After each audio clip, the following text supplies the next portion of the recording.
आवश्यकता निरंतर चिंतन की है। बाहर से हम शरीर सेवा में लगाए हुए हैं और अंदर से प्रिया प्रीतम का चिंतन चल रहा है, तो बाहर भी पवित्र और अंतर में भी पवित्र। अंतर का चिंतन, स्वरूप चिंतन, लीला चिंतन ये बाद की बात है। पहले नाम चिंतन प्रारंभ करें। नाम जप, शरीर से सेवा और नाम चिंतन। अगर हम सेवा परायण हैं तो नाम का जिह्वा से जरूर उच्चारण करें, नहीं विस्मरण होने की संभावना है। उपांशु, क्योंकि अगर हम बाहर बोलते हैं श्री जी की श्रृंगार सेवा में, कहीं हमारे मुख से थूक की छिट्टी न पड़ जाए। रसोई सेवा में है, पद गायन कर रहे हैं, कहीं ऐसा ना हो जाए। इसलिए जब हम श्री जी की सेवा में हैं तो हमारा मंत्र जाप, हमारा पद गुनगुनाना ये उपांश ही होगा। वाचिक नाम जप, नाम कीर्तन, पद कीर्तन उस समय कर सकते हैं, जैसे सोनी लगा रहे हैं, पोछा लगा रहे हैं, इसमें कर सकते हैं। लेकिन पात्र मार्जन करके रख रहे हैं, रसोई सेवा या श्रृंगार सेवा, उस समय उपांश ही होना चाहिए। जब सेवा से निवृत्त होकर हम एकांत में मंत्र जप कर रहे हैं तो ये चार बातें नहीं होनी चाहिए मंत्र जापक में या नाम जापक में। उस समय जिस समय हम बैठे हैं, पहला नाम जप या मंत्र जप में जो ही हम माला प्रारंभ करते हैं तो सदगुरुदेव भगवान को प्रणाम करके मौन धारण करते हैं जब तक वो माला ना हो जाएगी। अत्यंत आवश्यक होने पर भी माला पूरी ही करनी है, तब बात करनी है। मंत्र जाप में ये नियम होना चाहिए। अगर ऐसा नहीं है तो फिर माला पुनः आपको प्रारंभ करनी पड़ेगी, उसे पूरा करने। बीच में रोक कर बात करके फिर आगे ये नहीं चलेगा, ये दोष माना जाता है। माला पूरी होने तक वार्ता नहीं हो सकती। बोलना बीच में, पहला दोष। दूसरा, इधर उधर देख ऐसे माला जपने, मेरुदंड सीधी, नासाग्र दृष्टि ऐसे। जिसे नींद आने की संभावना है वो आंख मूंद के भजन करने मत बैठे।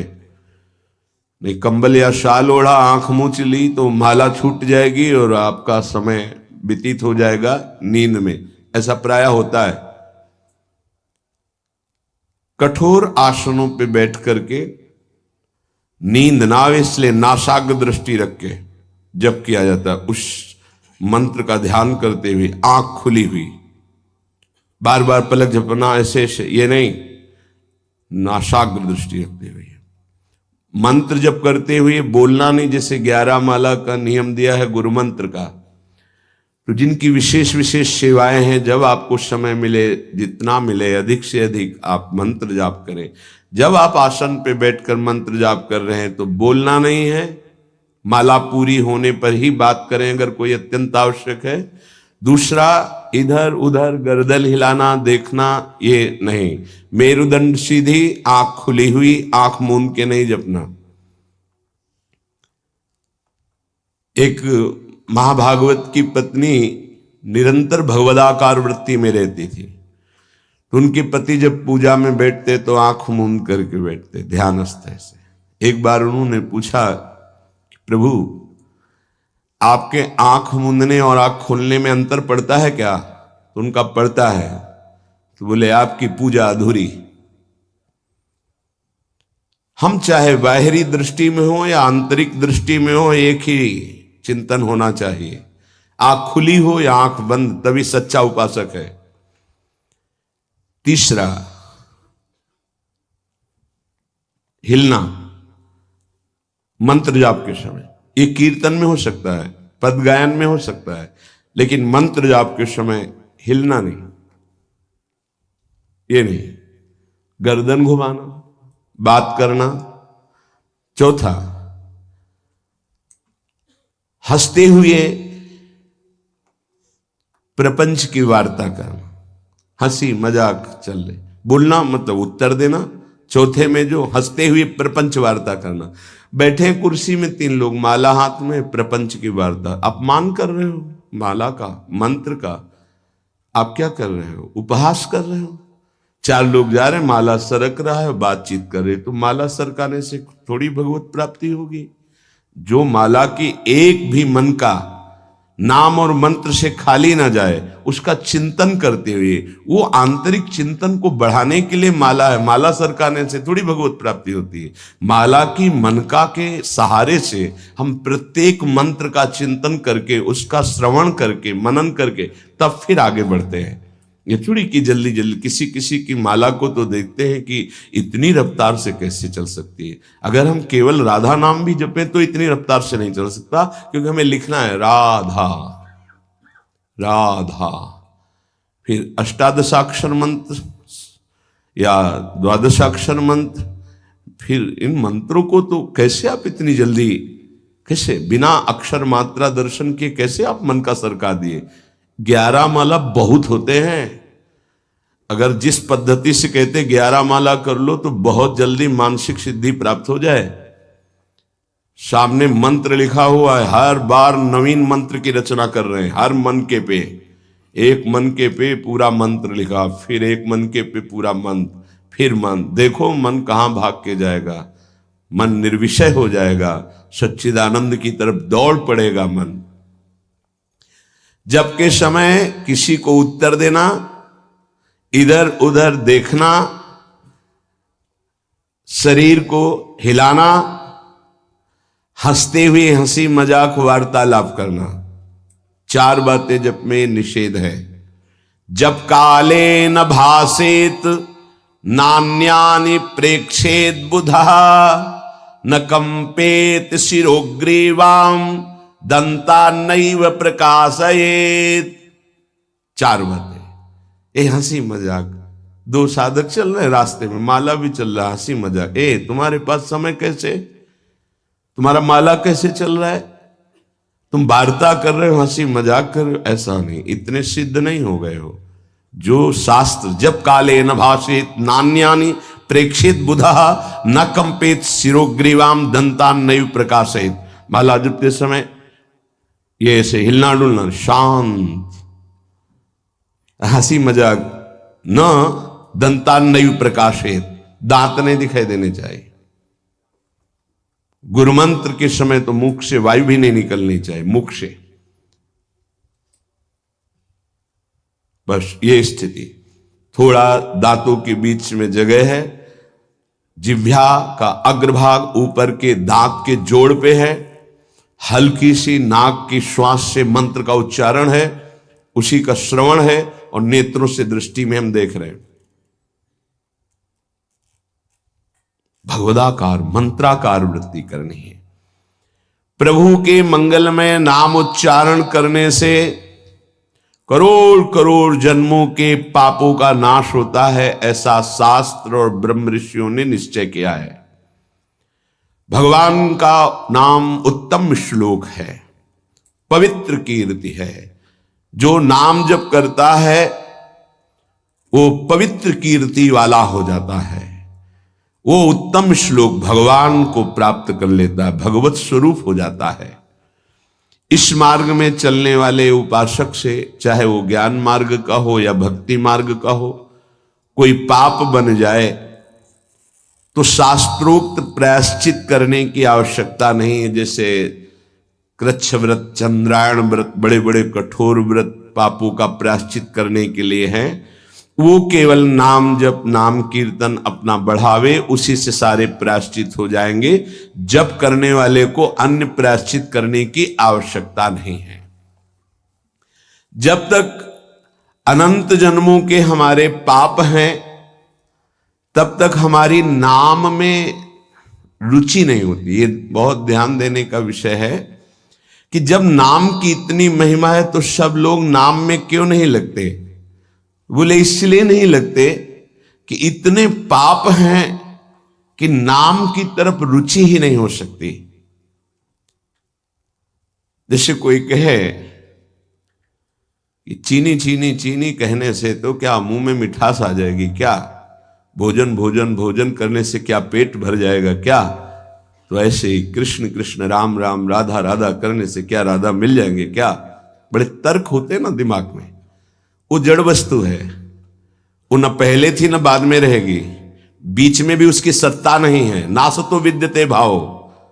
और जो भगवान को अधीन कर ले, वो भगवान से भी महान, जिसकी महिमा स्वयं भगवान नहीं वर्णन कर सकते। कहूं कहां लगी नाम बड़ाई, राम न सके नाम गुण गाई।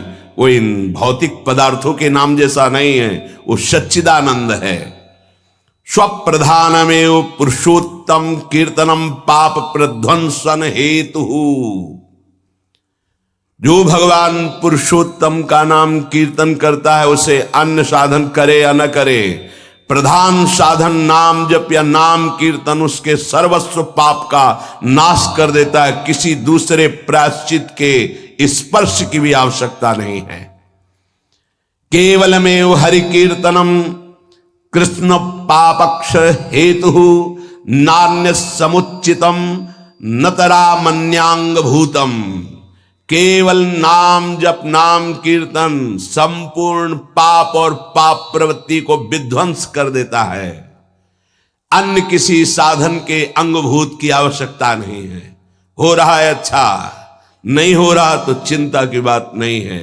संपूर्ण पाप और पाप प्रवृत्ति का नाश करने के लिए केवलमेव हरि कीर्तनम, केवल भगवन नाम कीर्तन, भगवन नाम जप।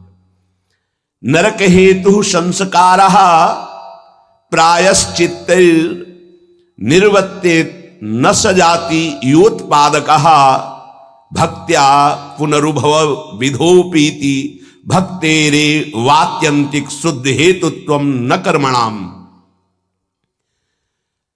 जैसे निश्चित हो चुका है आपके पाप कर्म से बन चुके कि नरक जाना है, निश्चित हो चुका है। अब उसको मिटा सकता है तो केवल नाम जप मिटा सकता है, दूसरा कोई साधन नहीं है। न कर्मणाम, कोई ऐसा कर्म नहीं कि अब तुमको रोक सके नरक जाने से। ऐसे आचरण बन गए तो बोले नरक का हेतुभूत जो कर्म हुआ, जो पाप जमा हुए, उसमें भस्म करने के लिए और भी प्रायश्चित हो सकते हैं, लेकिन उसकी जो वासना है, जो संस्कार है, जो पाप प्रवृत्ति है, वो किसी में नष्ट करने की सामर्थ्य नहीं, किसी कर्म में। वो केवल नाम जप में है। नाम बड़े बड़े पापों को विध्वंस करके पाप के वासना संस्कार प्रवृत्ति का नाश कर देता है। संस्कार निवृत्त हो जाना है बहुत कठिन बात है। पाप निवृत्त होने के तो बहुत साधन बताए गए हैं। अतः एकमात्र नाम जप नाम कीर्तन पाप प्रवृत्ति पाप संस्कारों की निवृत्ति कर देता है। अत्यंत शुद्धि साधन मावृत्ति गुणकम कृष्ण कीर्तनम अत्यंत शुद्धिश्च सह वासना भी पापानां परिचय भविष्यद् भी पापैरनुपश्लेष फलमाव्रत ही प्रारब्ध परिक्षये च युक्त मेवावृत्तोपेक्षणम। यदि बार बार नाम की आवृत्ति की जाए, राधा राधा राधा राधा, बार बार श्री कृष्ण कीर्तन किया जाए, नाम जप किया जाए, तो किसी अन्य साधना से जो शुद्धि नहीं होती वो बहुत जल्दी ये नाम जप से नाम कीर्तन से होती है। वासनाओं के साथ समस्त पापों का नाश हो जाना अत्यंत शुद्धि है। भविष्य में कभी किसी पाप का संपर्क जो भूल से चूक से कुसंग से उपासक से बन जाता है, वो तत्काल भस्म हो जाता है। तत्काल इतनी भीषण जलन प्रायश्चित पैदा होती है कि उसके लिए नहीं कि अभी का पाप शाम तक भी टिक पाएगा, नहीं, तत्काल प्रायश्चित होता है। नाम जप से तत्काल ग्लानि, इतनी जलन क्यों, भस्म हो जाता है। और अगर उपासक चाहे तो प्रारब्ध का क्षय भी कर देगा। प्रारब्ध अर्थात जो शरीर भोग निश्चित हो चुका है। ऐसा न समझे कि नाम जापक भजन करने वाला प्रारब्ध क्षय नहीं कर सकता। हर रोग को नष्ट करने की सामर्थ्य है, पर वो अपने नाम जप की जो आवृत्ति कर रहा है, अव्याव्रत भजनात्, बार बार नाम जप कर रहा है, वो आराध्य देव के विधान को जानकर सुखी होने वाला उपासक हो जाता है। पाप क्षय हुआ, पाप की प्रवृत्ति का नाश हुआ, आगे भूल चूक से पाप हो जाए उसका भस्म करने की सामर्थ्य उसमें, प्रारब्ध को क्षय करने की सामर्थ्य होते हुए भी भक्त अपने प्रारब्ध को क्यों भोगता है? क्योंकि वो उस भजन से अपने आराध्य देव को प्रसन्न देख करके, मन जहां है सावई मना कृष्ण पदारविंद, अब उसे प्रारब्ध कोई दुखद नहीं लगता, अपने स्वामी का मंगल विधान लगता है, वो उसे सहज में भोग लेता है। यदि चाहे तो उसे तत्काल भस्म कर दे प्रारब्ध को। आगे इसका वर्णन करते हैं। अप्रारब्ध प्राचीन पापक्षय सकृत कीर्तनमेव साधनमिति निरपवादम अन्नवचनानि संत्य अनंतानि। प्रारब्ध से भिन्न पापों का क्षय समझना। अप्रारब्ध प्राचीन पापक्षय, बिना प्रयास के नाम जप से वो क्षय हो जाते हैं। प्रारब्ध के लिए संकल्प करना पड़ता है और भक्त संकल्प रहित होता है, इसलिए प्रारब्ध को भोगता है। जो प्राचीन पापाक्षय अप्रारब्ध, जो प्रारब्ध में नहीं है, पूर्व संचित जमा पाप कर्म है, वो सकृत कीर्तन में साधनमिति, एक ही साधन भगवन नाम कीर्तन, भगवन नाम जब वो स्वाभाविक नष्ट हो गया। निरपवादम, इसमें किसी का कोई तर्क नहीं है, पर प्रारब्ध को क्षय करने के लिए संकल्प करना होता है। ये मेरा रोग नष्ट हो जाए, ये कभी भक्त नहीं कर सकता। इसीलिए बड़े बड़े संतों को कष्ट में देखा गया शारीरिक। अप्रारब्ध स्वाभाविक क्षय हो जाएगा, पर प्रारब्ध के लिए संकल्प करना पड़ेगा। इसलिए भक्तजन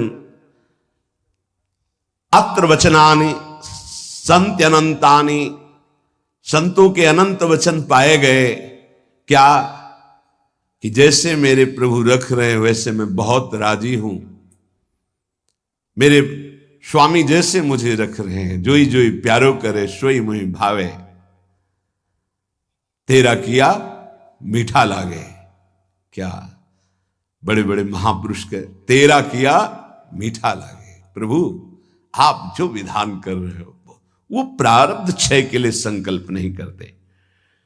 कीर्तनात् पापक्षय तदा वृत्त्या तद विषयाणाम वासनानाम प्रचयः अपचयश्च पापवासनानाम ततो भगवज्जनो सेवा सात्यताम ततस् तदुपवर्णित महिमनि भगवती पुण्य श्लोक शेखरे भगवती नैष्ठिकी भक्ति तत्शोकादि नाम अत्यंतोच्छेद ततः सत्वस्य परमोत्कर्षः तत्व साक्षात्कार ततो मुक्ति रीति अयमर्थः। ओहो, बड़ी अद्भुत बात वर्णन कर रहे हैं। ये कीर्तन केवल पाप का ही नाश नहीं करता, नाम जप, ये नाम जब बार बार जो आवृत्ति की जाती है, इससे उपासना की वृद्धि होती है, वासनाओं का नाश होता है। इसके पश्चात भगवत प्रेमी महात्माओं का सानिध्य मिलता है। ये बड़े गूढ़ विषय है। जब तक आपके पाप क्षय नहीं हुए तो आप संतों के सन्मुख नहीं पहुंच सकते। भगवत कृपा हुई, कैसे पाप क्षय हुए? श्रवण सुजस सुनी आयऊ, जब कान में श्रवण में हमारे भगवतीय सिद्धांत नाम महिमा पड़ी तो सुन सुन के हमारे हृदय में इच्छा जागृत हुई, चलो संत दर्शन करते हैं। भजन का फल हुआ संत दर्शन, नाम जप का, नाम कीर्तन का फल हुआ भगवत प्रेमी महात्माओं का सानिध्य संग। ततो भगवज्जन सेवा सात्यतम, फिर उसके हृदय में उन महापुरुषों की सेवा करने का मन होता है। क्या करूं जिससे ये प्रसन्न हो जाए? फिर उन महापुरुषों के द्वारा तदुपवर्णित महिमनि भगवती पुण्य श्लोक शेखरे भगवती नैष्ठिकी भक्ति। कैसे प्रभु में निष्ठा जागृत होती वो उपदेश करते हैं। किनको? निज जनों को। निज जन कौन? जो नाम जप नाम कीर्तन के द्वारा जिनका पाप क्षय हुआ, पाप वासनाएं नष्ट हुई, एक उपासना जागृत हुई कि हमें संतों का सानिध्य मिले, भगवत कृपा से संत सानिध्य मिला, उनके हृदय में एक नई इच्छा जागृत हुई, इनकी सेवा मिले, इनको कैसे प्रसन्न करूं। जब उनकी आज्ञा और सेवा में तत्पर हुए तब उन्होंने अपने हृदय की उपासना दे दी। उससे क्या हुआ? बोले भगवती नैष्ठिकी भक्ति, निष्ठा पूर्वक भगवान की भक्ति का जागरण हुआ। ततः शोकादि नाम अत्यंत उच्छेद, समस्त चिंता भय शोक दुख का जड़ से नाश हो गया। जब संत गुरुजनों के द्वारा दी हुई उपासना से भगवान की भक्ति हुई तो शुद्ध नैष्ठिक भक्ति का जागरण हुआ, तो शोक चिंता भय दुख क्लेश अशांति मृत्यु इनका सब भय जड़ मूल से उच्छेद हो गया। आदि नाम तथा शोकादि नाम अत्यंत उच्छेद, अत्यंत, अब दोबारा कभी ये नहीं जग सकते। तथा सत्व से परमोत्कर्ष, अब उसके हृदय में प्रेम का उत्कर्ष हुआ। अगर वो चाहता है कि तत्व साक्षात्कार, तो परमोत्कर्ष तत्व साक्षात्कार तत्व मुक्ति, उसको तत्व बोध हो जाएगा और मोक्ष हो जाएगा। अगर वो ये नहीं चाहता है तो प्रेम प्राप्त हो जाएगा। भगवत लीला धाम में प्रवेश, दोनों तत्वबोध हो जाना या भगवत प्रेम, दोनों नाम जापक नाम कीर्तन करने वाले को प्राप्त हो जाता है। तो सर्वेशाम अपि भगवन नामम प्रत्येक मेतादृशम सामर्थ्यम न चा नरक सृष्टे लानर्थक्यम दग्धेपि कश्चितम प्राचीने पापमनि। तब तो फिर नरक तो कोई जाएगा ही नहीं, तो नरक की सृष्टि करना व्यर्थ हो जाएगा। यदि नाम जप नाम कीर्तन सब करेंगे तो सबके पाप नष्ट हो जाएंगे, सब तत्वबोध सब भगवत प्रेम प्राप्त कर लेंगे। तो नरक सृष्टि रानर्थक्यम, बेकार की नरक की सृष्टि हुई। दग्धेपि कर्तचित प्राचीने पापमनि, क्योंकि पूर्व पापी नरक में दग्ध करते हैं, जलाते हैं, कष्ट भोगवाते हैं, और वो तो नाम जप नाम कीर्तन से नष्ट हो जाता है। तो कह रहे हैं तदुत्तर काल भावी भी रंगो भी महदवा मानिश्च नरकपातस्यापि संभवात्। बड़ा सूक्ष्म विषय वर्णन करते हैं। ना चावृत्ति गुणकमेव कीर्तनम सर्वस्यापि भविष्यतीति कश्चिदस्ति नियमः। एक तो सब नाम महिमा सुन भी नहीं पाएंगे। भारत में कितनी जनसंख्या है? 135-40 करोड़ तो है ही है। क्यों? ऐसे ही तो है 140 करोड़। क्या सब नाम महिमा सुनते हैं? क्या सब भगवान नाम कीर्तन करते हैं? नहीं। तो कह रहे हैं ये बात मत सोचो कि कोई नरक नहीं जाएगा, बहुत जाएंगे। क्योंकि नाम कीर्तन नाम जप में सब थोड़ी लगे हैं। दूसरी बात, जो नाम में लगे भी हैं वो कह रहे हैं कि संभावना है उनके नरक जाने की। कैसे? बोले यदि किसी महापुरुष का अपमान कर दिया, निंदा कर दी, वैष्णव अपराध बन गया तो पतन होने का चांस हो जाता है। या आज्ञा शास्त्र की उल्लंघन करके कहीं ममता कर बैठे तो उसको पतन होने का चांस रहता है। बोले उदाहरण में आप बताइए कि नाम जापक कौन जो ममता करके अपनी स्थिति से भ्रष्ट हो गया? बोले अतएव भरत देवस्वापि ऋषभ देवे नानुग्रहीतस्यापि प्रतिबद्धा परोक्षानुभवत वादांतरायी रत्यंत सूक्ष्मन भगवद उपासना त्वाच तदुत्तर काल भाविना मृगाशक्ति रूपेण कर्मणा निकृष्ट देहारंभा मृगत्वपमपि। जहां निरंतर भजन के लिए राज्य और पत्नी और पुत्र आदि का त्याग किया भगवान ऋषभ देव जी के पुत्र भरत जी, वहीं मृग की ममता में आकर के मृगाशक्ति रूपेण कर्मणा निकृष्ट देहारंभा, निकृष्ट देह मृग की प्राप्त कर लिए।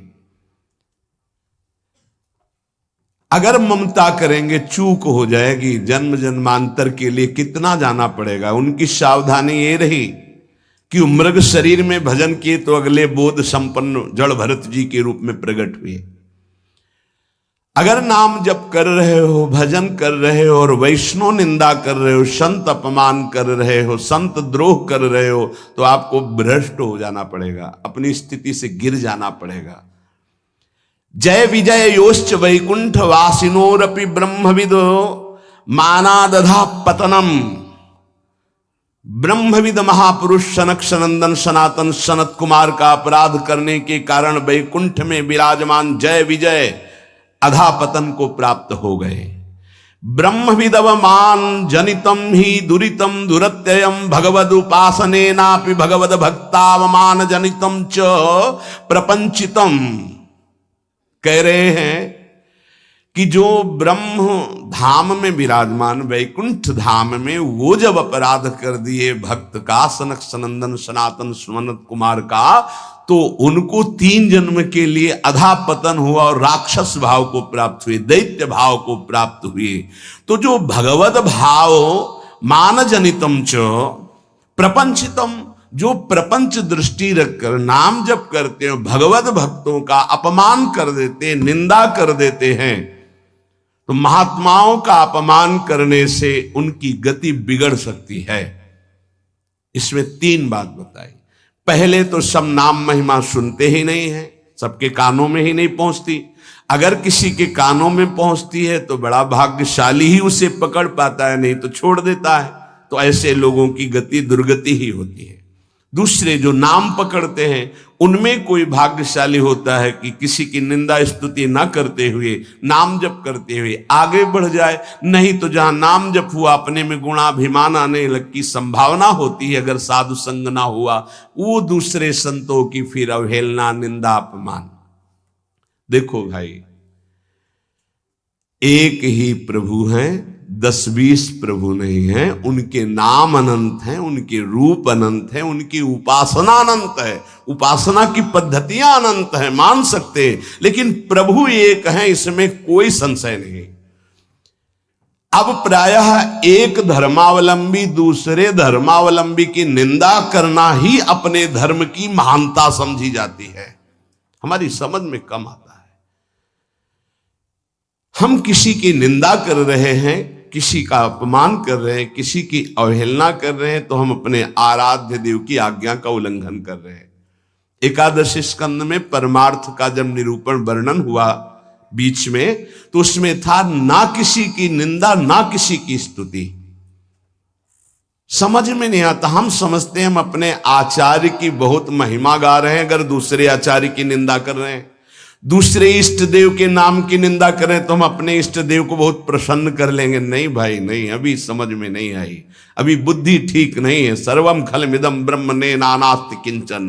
श्री कृष्ण चंद्र जी कह रहे हैं मत्ता परतरम नान्यत किंचिद अस्ति धनंजय, मेरे सिवा कोई नहीं, फिर तुम उनके दास हो। तुमको नहीं दिखाई दे रहा तुम्हारा आराध्य देव स्वरूप में? अवहेलना, उपहास, दूसरे धर्म की अवहेलना अर्थात अपने आराध्य देव की, दूसरे वैष्णव की, दूसरे संत की, दूसरे उपासक की निंदा अर्थात अपने आराध्य देव की। कह रहे हैं जय विजय योश्च वैकुंठ वासिनोरपि ब्रह्मविदव मानादधा पतनम। अधा पतनम, वैकुंठ से पतन होना असंभव, लेकिन इस असंभव पद से भी पतन हो गया महापुरुषों का अपमान करने से। और तो सब छोटी बात है। इसलिए ध्रुवदास जी ने भी सिद्धांत विचार लीला में वर्णन किया, भक्तन के अपराध सो डरपत रहो। या एक अपराध है जो बड़ी बड़ी पदवी से तुम्हें भ्रष्ट कर देगा, तुम्हारे सारे सुकृत नष्ट कर देगा।